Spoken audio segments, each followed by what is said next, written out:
আলহামদুলিল্লাহ রব্বিল আলমিন ওয়াসসালাতু ওয়াসসালামু আলা রাসূলিহিল কারীম ওয়া আলা আলিহি ওয়া সাহবিহি ওয়া আহলি বাইতি আজমাইন। শহীদি চাদরে রক্ত মোড়ানো প্রিয় সংগঠন বাংলাদেশ ইসলামী ছাত্র শিবিরের 2025 সালের কেন্দ্রীয় সদস্য সম্মেলনের সম্মানিত সভাপতি, আমাদের কলিজার টুকরা কাফেলা বাংলাদেশ ইসলামী ছাত্র শিবিরের কেন্দ্রীয় সভাপতি স্নেহভাজন ভাই জাহিদুল ইসলাম, ইসলামী ছাত্র শিবিরের সাবেক কেন্দ্রীয় সভাপতিবৃন্দ, সম্মানিত অতিথিবৃন্দ, ফরেন গেস্ট অ্যান্ড ডিগনিটারিজ, সদস্য সম্মেলনের প্রাণ, প্রিয় সদস্য ভাইয়েরা এবং সাংবাদিক বন্ধুগণ, আজকে জুমার দিন। আমরা বেশি কথা এখানে বলবো না এবং বলার তেমন প্রয়োজনও নেই, কারণ আজকের এই অডিয়েন্স অত্যন্ত সজাগ, সচেতন এবং বুদ্ধিদীপ্ত। দু চারটে কথা বলে ইনশাআল্লাহ আমি বিদায় নেব। আজকের বাংলাদেশ, যে বাংলাদেশটা এখন আমরা দেখছি, এই বাংলাদেশ পেতে ৪৭ থেকে ২৪ পর্যন্ত আমাদেরকে অপেক্ষা করতে হয়েছে। বাংলাদেশকে এই পর্যায়ে আসতে ঢাকা বিশ্ববিদ্যালয়ের মেধাবী ছাত্রনেতা শহীদ আব্দুল মালিক থেকে শুরু করে সর্বশেষ বিপ্লবী শরীফ উসমান হাদি পর্যন্ত অনেককে জীবন দিতে হয়েছে। যুগে যুগে দেশের জন্য, দিনের জন্য লড়াই করে যারা জীবন দিয়েছেন, দেশে কিংবা প্রবাসে যেখানেই হোক, মহান রবের দরবারে দোয়া করি আল্লাহ তাদেরকে মর্যাদাবান শহীদ হিসাবে কবুল করুন। আমরা তাদের জীবন এবং রক্তের কাছে ঋণী। তাদের সাথে আরো যারা লড়াই করে আহত এবং পঙ্গুত্ব বরণ করেছেন, আমরা তাদের প্রতি গভীর শ্রদ্ধা নিবেদন করছি। সুপ্রিয় ছাত্র সমাজ, বাংলাদেশ ইসলামী ছাত্র শিবির আজ শুধু একটি সাধারণ ছাত্র সংগঠন নয়, কার্যত ২৪-এর বিপ্লব পরবর্তী এই সময়ে বাংলাদেশের আপামর ছাত্র সমাজ তাদের অন্তরের ভালোবাসা দিয়ে এই সংগঠনকে গ্রহণ করার মধ্য দিয়ে এই ম্যান্ডেট দিয়েছে আজ ছাত্র শিবিরকে ছাত্র সমাজের অভিভাবকের দায়িত্ব পালন করতে হবে। আমাদের প্রতিটি শিক্ষা প্রতিষ্ঠানকে চরিত্র গঠন, নৈতিক শিক্ষা, আধুনিক শিক্ষা এবং গবেষণার উর্বর ক্ষেত্রে পরিণত করতে হবে। দুঃখের বিষয়, ৫৪ বছর ছাত্রদের হাত থেকে কলম কেড়ে নেওয়া হয়েছিল। কোমলমতি ছাত্রদেরকে বিভ্রান্ত করে তাদের হাতে অস্ত্র তুলে দেওয়া হয়েছিল। শিক্ষা প্রতিষ্ঠানগুলো মিনি ক্যান্টনমেন্টে পরিণত হয়েছিল। আমাদের মেয়েদের ইজ্জতের কোনো গ্যারান্টি ছিল না, ছাত্রদের জীবনের কোনো গ্যারান্টি ছিল না, তাদের ক্যারিয়ারের কোনো গ্যারান্টি ছিল না। তাদেরকে এই সমস্ত শিক্ষা প্রতিষ্ঠানে পাঠিয়ে মা বাবা সবসময় উদ্বেগ উৎকণ্ঠায় থাকতেন। সেই কালো অধ্যায় আজকে বিদায় নিতে শুরু করেছে, কিন্তু কালো ছায়া এখনো জাতির উপর থেকে যায়নি।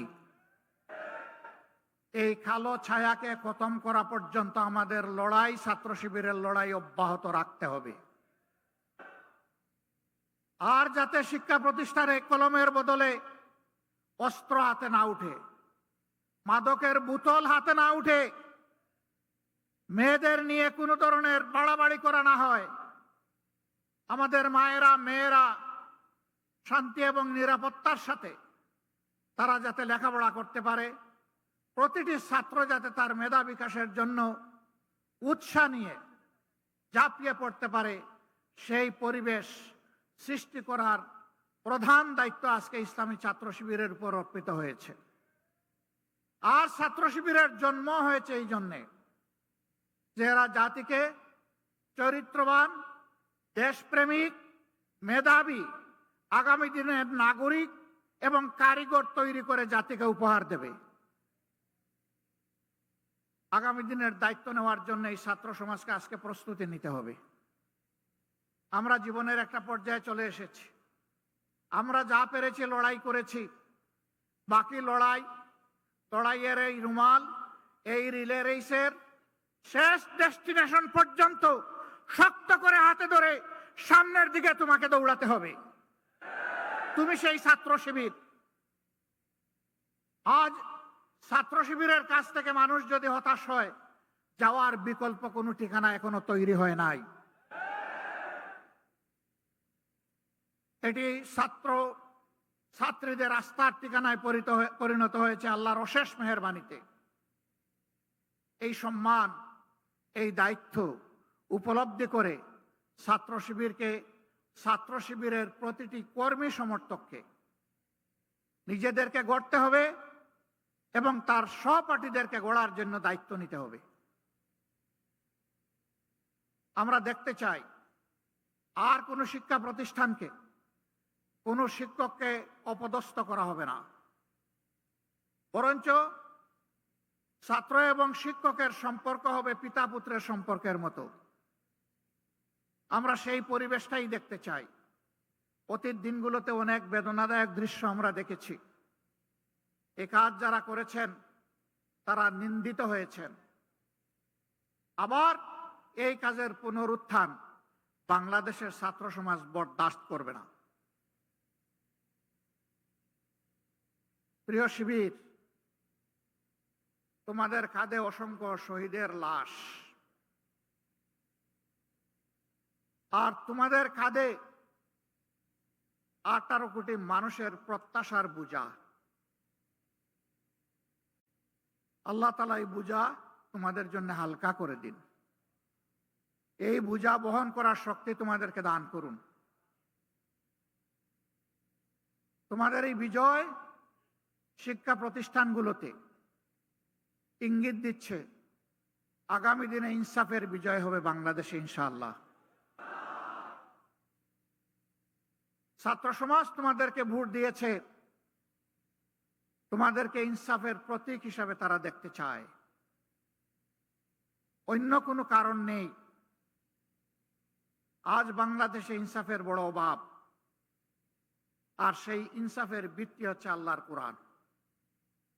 নবী মুহাম্মদুর রাসূলুল্লাহ সাল্লাল্লাহু আলাইহি সাল্লামের সুন্নাহ। কোরআন সুন্নাহকে বাদ দিয়ে দুনিয়ায় কোথাও ইনসাফ কোনো কালে কায়েম হয়নি, হওয়ার কোনো সম্ভাবনা নেই। এই ব্যাপারে আমরা খুবই ডেসপারেট। আল্লাহ তাআলার দেওয়া বিধান অনুযায়ী মানুষের জীবনে শৃঙ্খলা সমৃদ্ধি আমরা ফিরিয়ে আনতে প্রতিশ্রুতিবদ্ধ। আমরা একটি দুর্নীতিমুক্ত, বৈষম্য মুক্ত, ইনসাফ ভিত্তিক মানবিক বাংলাদেশ গড়তে চাই। এমন একটি শিক্ষা ব্যবস্থা তোমাদের জন্য আয়োজন করতে চাই, যেই শিক্ষা ব্যবস্থা তোমাদেরকে মানুষের মতো মানুষ হতে সাহায্য করবে, যেই শিক্ষা ব্যবস্থা তোমাদেরকে শিক্ষার চরম উৎকর্ষে পৌঁছে দেবে এবং এই শিক্ষা নিয়ে, উন্নত চরিত্র নিয়ে, দক্ষ কারিগর হয়ে তোমরা সমাজ গঠনে আত্মনিয়োগ করবে। আর একজন যুবক যুবতীও বেকার থাকবে না। অনেকে সংখ্যা গণে বলছেন আমরা এত কোটি এত লক্ষ যুবককে কর্মসংস্থান দিব, বাকিদের কি হবে? বলছেন বাকিদেরকে ভাতা দেবেন। আমরা আমাদের যুবকরা কারো কাছ থেকে বেকার ভাতা গ্রহণ করুক তা দেখতেও চাই না, শুনতেও চাই না। প্রতিটি যুবকের হাতকে দেশ গড়ার কারিগরের হাতে পরিণত করতে চাই। প্রত্যেকটি হাতে কাজ তুলে দিতে চাই। বেকার ভাতা নয়, বেকার ভাতার পরিবর্তে এরাই দেশে সকল ক্ষেত্রে বিপ্লব সাধন করবে, সেই বিপ্লবের বাণী তাদের মুখে পৌঁছে দিতে চাই, শক্তি তাদের বুকে তুলে দিতে চাই, আর তাদের হাতে কাজ তুলে দিতে চাই। সম্মানিত বন্ধুগণ, তোমরা তৈরি হও, ইনশাআল্লাহ তোমরা পারবা। আমরা তোমাদের সাথে আছি। আমি বরাবর বলি, চুল দাড়ি সাদা দেখে ভুল বুঝবা না, তোমাদের চাইতে আমরা কম যুবক না। আমার সাথে তোমাদের অনেক সহকর্মী কাজ করতে গিয়ে মাঝে মাঝে তাদের বিশ্রাম নেওয়া লাগে। আমি বলি, ছোট্ট এই জীবনে বিশ্রাম নেওয়ার অবকাশ কোথায়? বিশ্রাম আল্লাহ তাআলা আমাদের কিসমতে কপালে রাখলে ইনশাআল্লাহ পরম প্রশান্তিতে নেব। কিন্তু এটি এই দুনিয়া নয়, এই দুনিয়া বুকের নয়, এই দুনিয়া ত্যাগের ইনশাআল্লাহ। বাংলাদেশ জামাতে ইসলামী, ইসলামী সংগঠন সমূহ এবং দেশপ্রেমিক অন্যান্য সংগঠনকে সাথে নিয়ে সেই ইনসাফের ত্যাগের বাংলাদেশ করতে চায়। যারাই আমাদের সাথে আসবেন তাদের প্রতি আমাদের বার্তা স্পষ্ট। নাম্বার 1, আপনি দুর্নীতি করতে পারবেন না, আর কোনো দুর্নীতিবাজকে আপনি প্রশ্রয় দেবেন না। নাম্বার 2, সমাজের সকল ক্ষেত্রে সকলের জন্য সমান বিচার নিশ্চিত করা হবে। কোন রাজনীতিবিদ বিচারের দিকে তাকাতে পারবেন না, হস্তক্ষেপ করতে পারবেন না। নাম্বার 3, সকল জঞ্জালের কবর রচনা করার জন্য জনগণ যে সংস্কারের দিকে তাকিয়ে আছে, সেই সংস্কারের সমস্ত সুপারিশমালাকে বাস্তবায়ন করার প্রতিশ্রুতি দিতে হবে।